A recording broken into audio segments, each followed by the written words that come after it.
The funeral flowers were still riding in the back seats when the three sisters reached Elaine Mercer's house in separate cars. Claire was already at the front door, working through a ring of keys their mother had labeled in blue tape. The realtor wants the rooms cleared enough for photographs by Friday. Claire did not look up when Nora stepped onto the porch. Then tell the realtor Friday is ambitious. Nora set her overnight bag beside the porch rail instead of carrying it inside. Lily arrived last with 3 empty grocery boxes folded under one arm. Before she could say anything, she noticed one key on Claire's ring marked only with a faded letter N. Why did Mom still have a key marked N? Lily asked. Nora looked past her through the open front door toward the staircase. They went upstairs without taking off their coats. At the end of the hall, the door to Nora's old bedroom was shut tighter than the other doors, its brass knob dull from years of untouched fingerprints. The key turns, but the door's swollen. Claire pushed once with her shoulder. The frame gave a dry wooden crack, and Nora flinched before the door moved. When it opened, none of them stepped inside. A faded navy quilt covered the narrow bed. The pale green walls were unchanged, and a brass desk lamp still leaned toward a stack of old nursing school brochures. She told me she'd have this room emptied before the week was over. Nora's voice was low. That was 16 years ago. Claire looked at the labeled key in her palm. Lily looked at the room. The house they had come to empty had suddenly presented them with one thing Elaine had apparently refused to change. If this story has drawn you in, please subscribe and leave a like. Now, let us continue. Nora crossed the threshold first. The carpet compressed beneath her shoes with a faint dusty mark, as if the room had been waiting for weight that never came. That quilt was a graduation present from Dad. She touched one corner and pulled her hand back. I didn't leave it folded like this. Mom must have washed it. Lily immediately heard how ordinary the sentence sounded and stopped there. On the dresser sat a ceramic dish with 2 hair ties, 3 pennies, and an old drugstore receipt curled brown at the edges. Nothing looked valuable enough to preserve deliberately. Maybe she just closed the door and never dealt with it. Claire opened an empty grocery box. That would be very Mom. No, she dealt with everything. Nora glanced at the lined-up books. She threw away Dad's work boots 3 days after the funeral because she said keeping things didn't change anything. Claire stopped unfolding the box. Their father, George, had been dead since 2008, and the years after his illness had trained Claire to treat unfinished tasks like small emergencies. We have 2 days before the photographer comes. We can wonder about the room and still make decisions. You mean you can make decisions? Nora picked up an unopened nursing program packet from the desk. Her old address was printed beneath her name. Can we not do this in the first 10 minutes? Lily asked. Neither sister answered her. Claire and Nora had not spoken directly since 2012. Lily had spent years between them, until a caregiving argument with Claire in 2021 left that relationship, mostly reduced to family logistics too. I'll sort my own things. Nora placed the nursing packet on the bed. Whatever is actually mine, I decide. Fine. Claire closed the empty box again. Then start here. Lily and I will do the hall closet and Mom's room. They separated without agreement about what the room meant. Nora remained beside the bed while the other two walked away, leaving the door open for the first time that afternoon. 40 minutes later, the kitchen table had disappeared beneath real estate forms, donation lists, unopened condolence cards, and 3 paper cups of coffee that had already gone cold. The realtor says an empty garage matters more than an empty bedroom. We can put the furniture there until the estate sale. The garage is already full of boxes you labeled before either of us got here. Because somebody had to start. Claire tapped the yellow legal pad beside her. The taxes, utilities, insurance, all of it keeps running while we debate every casserole dish. You always sound most comfortable when something can be turned into a list. Nora stood at the sink, rinsing dust from her hands. And you always sound like planning is a character defect. Stop. Lily pressed both palms against the table. We buried Mom yesterday. I am not spending today refereeing a fight that started when I was 21. That silenced them because Lily rarely named the age she had been when Nora left. 21 was old enough to choose a side and young enough to tell herself she had not. I don't want the furniture. Nora dried her hands on a dish towel. I want the school packet, some books, and anything with my name on it. That's reasonable. Claire wrote it down before Nora could object to the gesture. You don't need to document every sentence I say. I'm documenting what belongs to whom so we don't fight about it later. Later has never really been our problem, Claire. Claire's pen stopped against the paper. Lily gathered the condolence cards into a straighter stack, creating order where she could. By late afternoon, the hallway smelled of cardboard and the lemon cleaner Elaine had used for years. Claire and Lily worked through a linen closet while Nora carried 2 small boxes from her bedroom. What did you find? Lily asked as Nora passed. Yearbooks. A sweater I should have thrown away in 2009. About 4 pounds of nursing brochures. The gray sweater with the wooden buttons? You stole it constantly. Borrowed. With very flexible return dates. For a few seconds, both women smiled. Claire heard them from inside the closet and looked out, but the expression vanished before she could decide whether to join it. I found Mom's old guest towels. Donate? Donate. It was the first decision all 3 had made without resistance. Lily wrote donate on a box in thick marker and set the towels inside. There. A historic family agreement. Don't get sentimental. Nora carried her boxes downstairs. The small joke did not repair anything, but it changed the temperature of the hallway enough that Claire stopped checking the time for several minutes. When Nora returned to the bedroom, the afternoon light had shifted across the maple dresser. She opened the bottom drawer and found it empty except for a sheet of faded shelf paper. The desk was different. Pens had dried in a ceramic mug. Envelopes were stacked by size, and the brass lamp still had a small piece of masking tape wrapped around its cord. Lily, come look at this. What?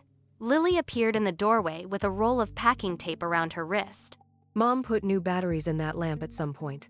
I left an extension cord here because the switch stopped working before I moved out. Maybe she used the room sometimes. Then why keep my receipt dish?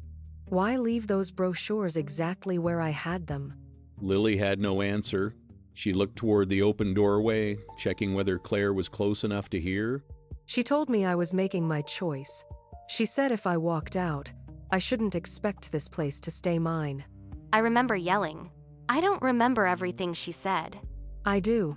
Nora pulled open the narrow center drawer. Beneath old appointment cards and blank stationery, the wood panel at the back sat crooked by less than half an inch. Was that always like that? I don't know. Nora hooked 2 fingers behind the loose panel. I never had anything worth hiding. The thin panel slid forward. A manila folder lay flat behind it, dusty along one edge, but clean across the center where fingers had handled it more than once. Claire. Lily did not raise her voice. She did not need to. Claire came in holding a roll of trash bags. She saw the folder in Nora's hands and set the bags on the floor without asking whether they were keeping or discarding anything. What is it? Bank papers, I think. Nora opened the flap, then stopped when she saw the first page. You should read it. Why me? Because if I read it out loud, you're going to think I'm choosing the words. Claire took the folder. The top sheet was an account record from May 2010, the month Nora had packed 2 suitcases and left the house after the worst argument any of them remembered. This is the education account. Yes. The one for nursing school? The one that was empty when I went to pay the enrollment deposit. Claire read down the page once, then again. The room became so quiet that the old wall clock in the hallway seemed louder than it had all day. $18,400. Claire's finger remained on the withdrawal line. Authorized by Elaine Mercer. Nora did not move. Lily stared at their mother's name. Claire kept looking at the same line as if another reading might put the family story back where it had been that morning. Mom told us you were the one demanding every dollar. I never demanded every dollar. Nora kept her eyes on Claire. I asked why the account was empty after Mom told me for years it was there for school. She said you wanted the money handed over directly. She said you were angry because she refused. There was nothing left for her to refuse. Nora pointed at the withdrawal line. That is what I found out the day I went to make the enrollment deposit. Was the whole account $18,400? Almost exactly. Dad had put money into it when he could, and Mom added some after he died. At least, that was what she told me. Claire turned the page over as if an explanation might have been printed on the back. There was only a bank logo, a routing number, and the faint shadow of another sheet beneath it. There are more statements in here. Then let's take them downstairs. I need a table, and I need both of you to stop standing like somebody is about to leave. 5 minutes later, the manila folder sat in the middle of the kitchen table between cold coffee and the realtor's listing packet. Nora stayed standing until Lily pulled out a chair for her. The withdrawal posted on May 17th.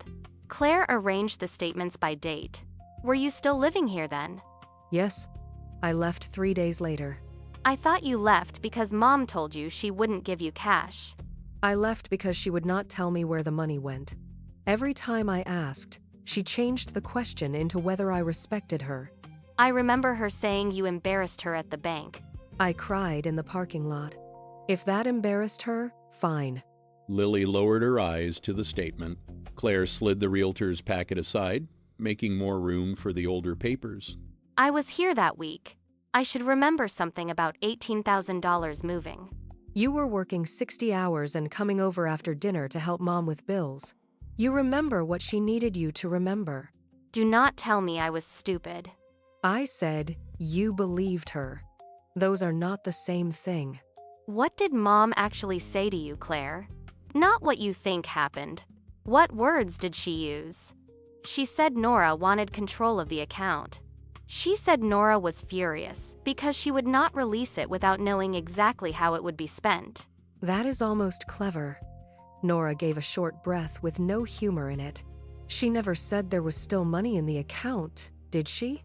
Claire's mouth opened, then closed. She looked back at the statement, searching the language in her memory against the numbers in front of her. No, she did not say that. They worked through 6 months of statements. No second account appeared, no transfer returned to Nora, and no large purchase showed where the money had gone. Could she have moved it somewhere else? Maybe, but these pages do not show where. We need the checking account from the same month. Mom kept household statements in the desk downstairs after Dad got sick. I emptied that desk this morning. There was nothing from 2010. Then maybe she did not keep it downstairs. All three looked toward the ceiling. Nora's preserved bedroom was directly above the kitchen. We searched the desk. We found one hidden space. That does not mean we found everything. Claire left the statements in neat stacks and carried the manila folder upstairs. This time, Nora followed her instead of walking ahead. Back in the bedroom, Claire removed every desk drawer and set them on the navy quilt. Dust outlined each one in pale rectangles. Nothing underneath. Check behind the bottom one. Lily crouched and ran her hand along the back rail. Her fingertips caught on a folded sheet wedged between the desk and the wall.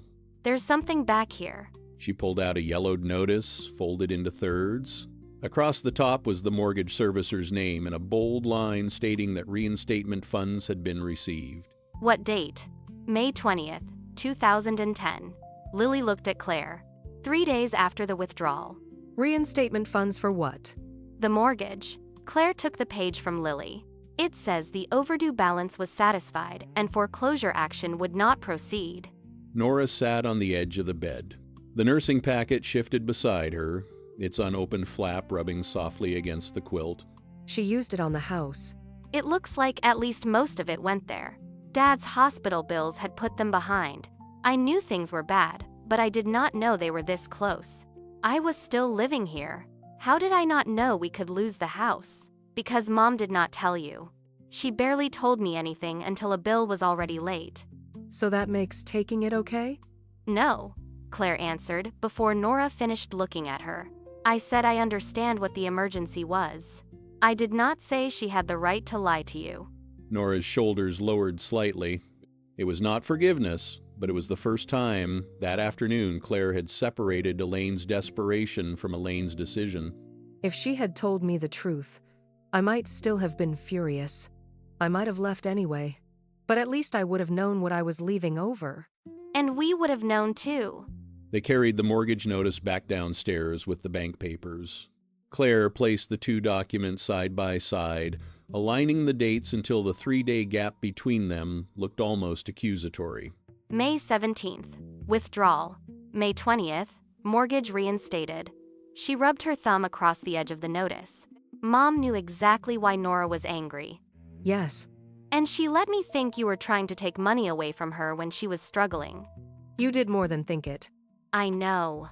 Lily looked from one sister to the other, then began gathering the loose papers still inside the manila folder. A smaller cream envelope slipped free and landed near her coffee cup. This is not a bank envelope. The paper was old, but still sealed. Elaine's handwriting crossed the front in blue ink, careful and familiar. Who is it for? You. Lily turned the envelope around. Claire Hale. There was no stamp and no postmark. In the upper corner, Elaine had written only one date, October 2012. She never gave me this. Then I guess the question is why she kept it. Claire held the sealed envelope above the kitchen table. Beside it lay proof of what Elaine had done in 2010. Inside, it was something she had chosen to write 2 years later and never send. Claire turned the sealed envelope over twice. The glue had yellowed at the edge, but Elaine's handwriting was still dark enough to make the date feel recent. You do not have to open it right this second. It sat in this house for 14 years. I think that counts as enough time. She slid one finger beneath the flap and opened it without tearing the front. Nora moved her cold coffee aside, giving the letter an empty place on the table. Claire, I have let you believe something about Nora because I was ashamed to correct it. Claire stopped after the first line. Lily sat down across from her. Nora remained still, one hand resting against the edge of the table. Keep going.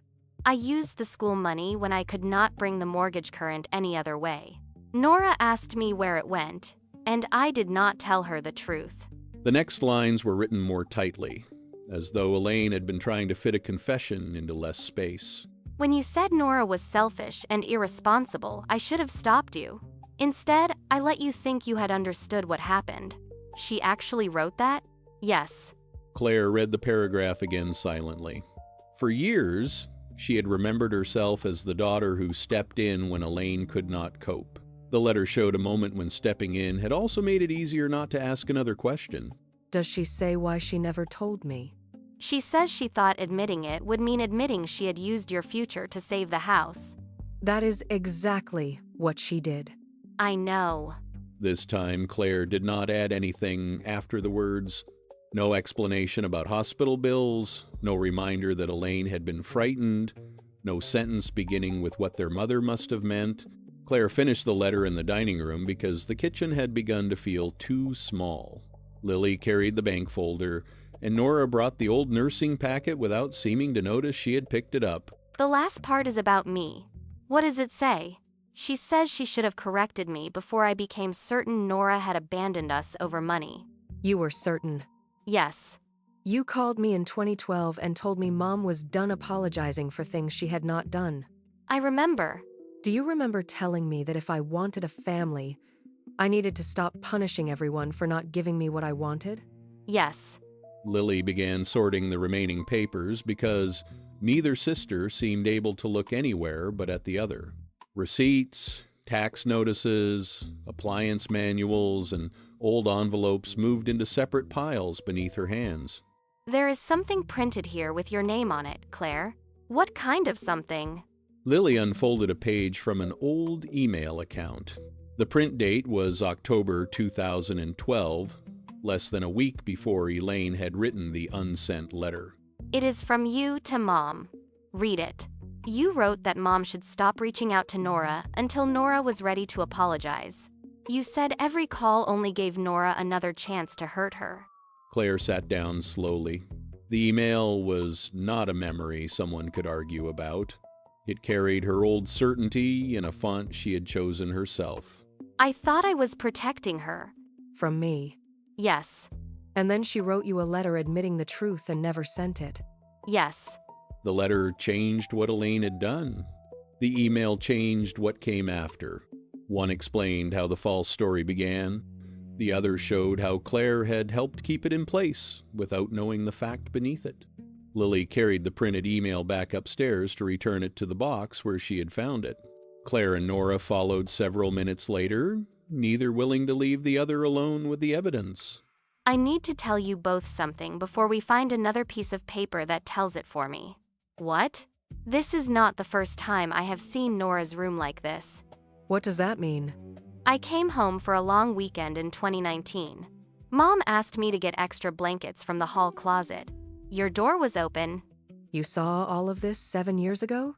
The quilt, the desk, your books. I did not go through the drawers. I stood in the doorway maybe 30 seconds. Why did you never tell me? Because by then, every conversation about Nora turned into the same fight. You said she had made her choice. Mom stopped talking. I did not want to be the person who started it again. You had my phone number. I know. You sent me birthday texts. Because birthday texts were safe. I could type 3 lines and not have to pick a side. Silence was a side, Lily. I know that now. Lily sat on the floor beside a donation box. The packing tape around her wrist had collected lint and dust, and she peeled it off slowly while neither sister rescued her from what she had admitted. I was angry at you by 2021 because I thought you disappeared whenever anything got difficult. Sometimes I did. And sometimes I made every problem feel like it came with instructions. Can we not turn this into everybody apologizing at once? I cannot keep track. Lily almost smiled, but Nora did not. The room had become less mysterious and more difficult. The objects were staying still while the story around them kept changing. They returned to sorting because none of them knew what else to do with the evening. Claire opened the maple dresser while Nora boxed books and Lily checked the desk one drawer at a time. There is another envelope under the shelf paper. Please tell me it is a coupon. It was a padded mailing envelope, heavier than paper alone. A 2018 postmark remained visible beneath a black return to sender stamp. Nora, this has your old apartment address on it. Let me see. Nora recognized the envelope before Lily handed it over. Her expression changed in a way Claire noticed immediately. You have seen that before. I saw the outside of it. What was in it? I did not open it. You returned it unopened? I knew Mom's handwriting. I thought whatever was inside would be another version of the same argument, so I wrote return to sender and dropped it back in the mail. The original seal was broken now, probably by Elaine after it came back. Inside was a cashier's check copy and a short note clipped behind it. It looks like she tried to send money. Part of it. How much? Not all of it. Enough that she was trying to repay something, not pretend nothing happened. And she waited 8 years. Yes. And I sent it back without even knowing that. Nora lowered herself onto the desk chair. Until that moment, every new document had shifted responsibility toward Elaine or Claire. This one placed an unopened choice back in Nora's own hands. I thought I knew what was inside before I opened it. We all did that with something. Do not make it even. I am not. Mom still took your money. Claire still told her to stop calling. I still kept quiet about this room. I only mean none of us gets to leave tonight saying there was nothing we could have done differently. Nora looked down at the returned envelope. She did not agree with Lily, but she did not put the envelope back in the drawer either. Night settled outside the pale green bedroom windows. Downstairs, the refrigerator clicked on, and the realtor's listing agreement remained where Claire had left it that afternoon. The realtor is coming at 9. I know. So what happens to this room? No one answered upstairs. Claire gathered Elaine's letter, her own printed email, the return 2018 envelope, and the bank folder, then carried them back to the kitchen. She placed the documents beside the listing agreement. One stack contained 16 years of decisions no signature could undo. The other asked them to decide what happened to the house in the morning. Are we really ready to empty that room and sell this house as if none of this changes anything? Claire's question stayed between the listing agreement and the old papers. Nora looked toward the dark staircase, while Lily folded her arms and leaned against the refrigerator. It changes what happened. I do not know yet if it changes what we do with the house. Maybe those do not have to be the same decision. The realtor is expecting us at 9. I can call in the morning and push it back. For how long? Long enough for us to empty your room ourselves. Not an estate sale crew. Not strangers with stickers and folding tables. Us. You still want to sell? Yes. Keeping the house will not fix what happened inside it. And selling it tomorrow morning like it is just square footage feels wrong now? Nora ran one thumb along the edge of the returned 2018 envelope. Then she placed it on top of the nursing packet instead of returning it to the hidden space. Push the appointment. We clear the room first. Then we decide what stays with us and what leaves with the house. Okay. At 7 the next morning, Claire called the realtor from the front porch and moved the appointment to late afternoon. When she came upstairs, Nora had already stripped the faded navy quilt from the bed. Keep, donate, sell? Lily wrote the 3 words across separate cardboard boxes. Keep the quilt for now. I may change my mind later. For now counts. Claire lifted the nursing packet from the desk and handed it to Nora instead of assigning it to a box. Nora held it against her palm for several seconds. I owe you an apology that does not start with what Mom told me. Then do not start there. I repeated her version for years without asking you what actually happened. And when you tried to tell me, I was more interested in defending Mom than hearing you. You also told her to stop calling me. I did. I thought I was protecting her from a fight. I was helping make sure the fight never got corrected. I cannot tell you this morning that I am over that. I am not asking you to be. Nora placed the nursing packet in the keep box. Claire did not touch the box afterward, even when it blocked the path between the bed and dresser. I have one too. I know what yours is. You know part of it. I saw this room in 2019 and told myself staying out of it was neutral. It was easier for me, not kinder to either of you. Those birthday texts were the same thing. I kept enough contact to feel like I had not lost you, but not enough to risk hearing what you might say back. That hurt more than no text sometimes. I believe you. Lily picked up the ceramic dish from the dresser. The 3 pennies still sat inside with the old hair ties and brittle receipt. This? Donate the dish. Throw away the receipt. Give me the pennies. All 3? I have already lost enough money in this room. Claire laughed once before, covering her mouth. Nora looked at her, then let the corner of her own mouth move.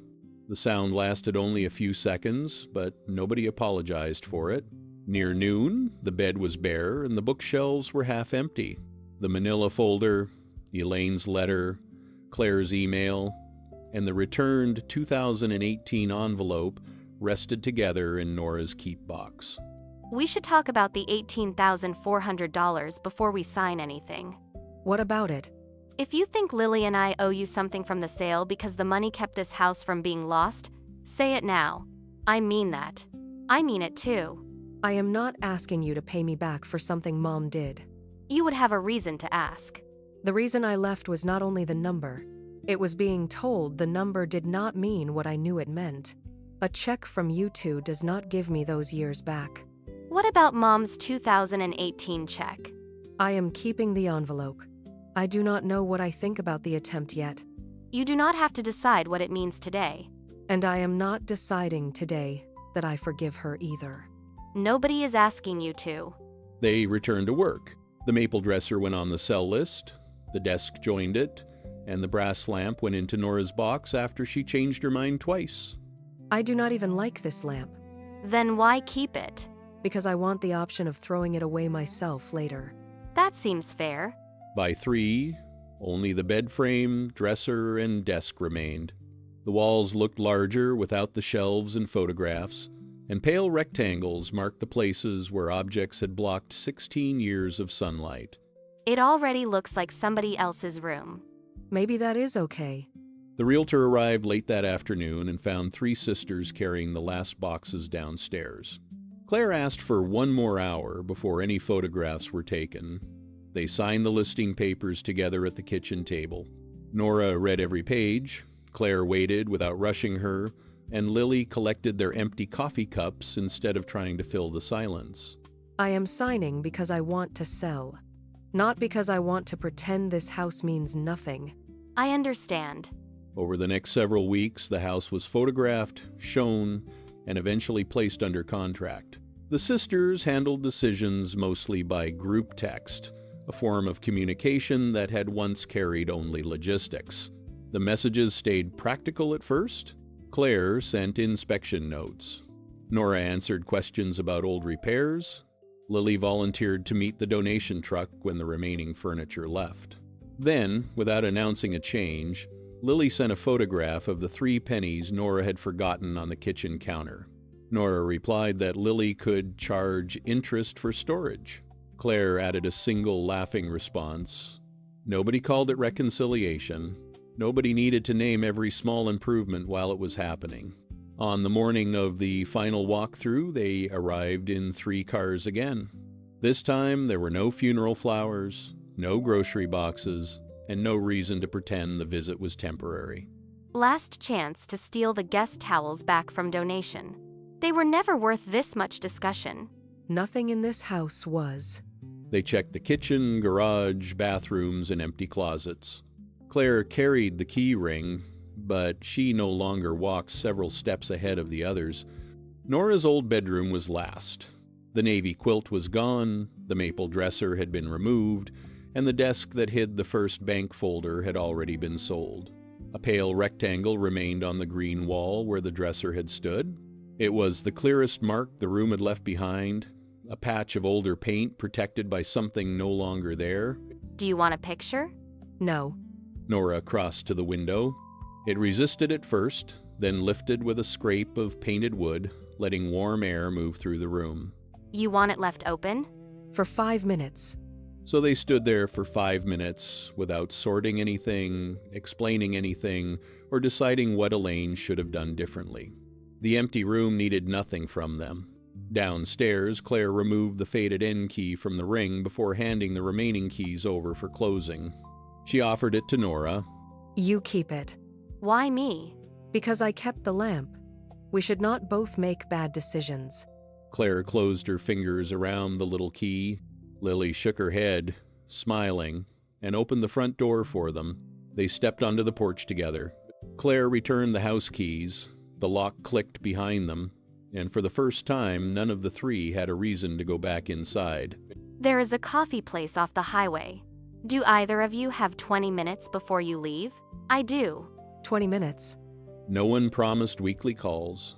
Nora did not announce that she had forgiven Elaine, Claire, or the lost years, and Lily did not ask for a cleaner ending than the one they had earned.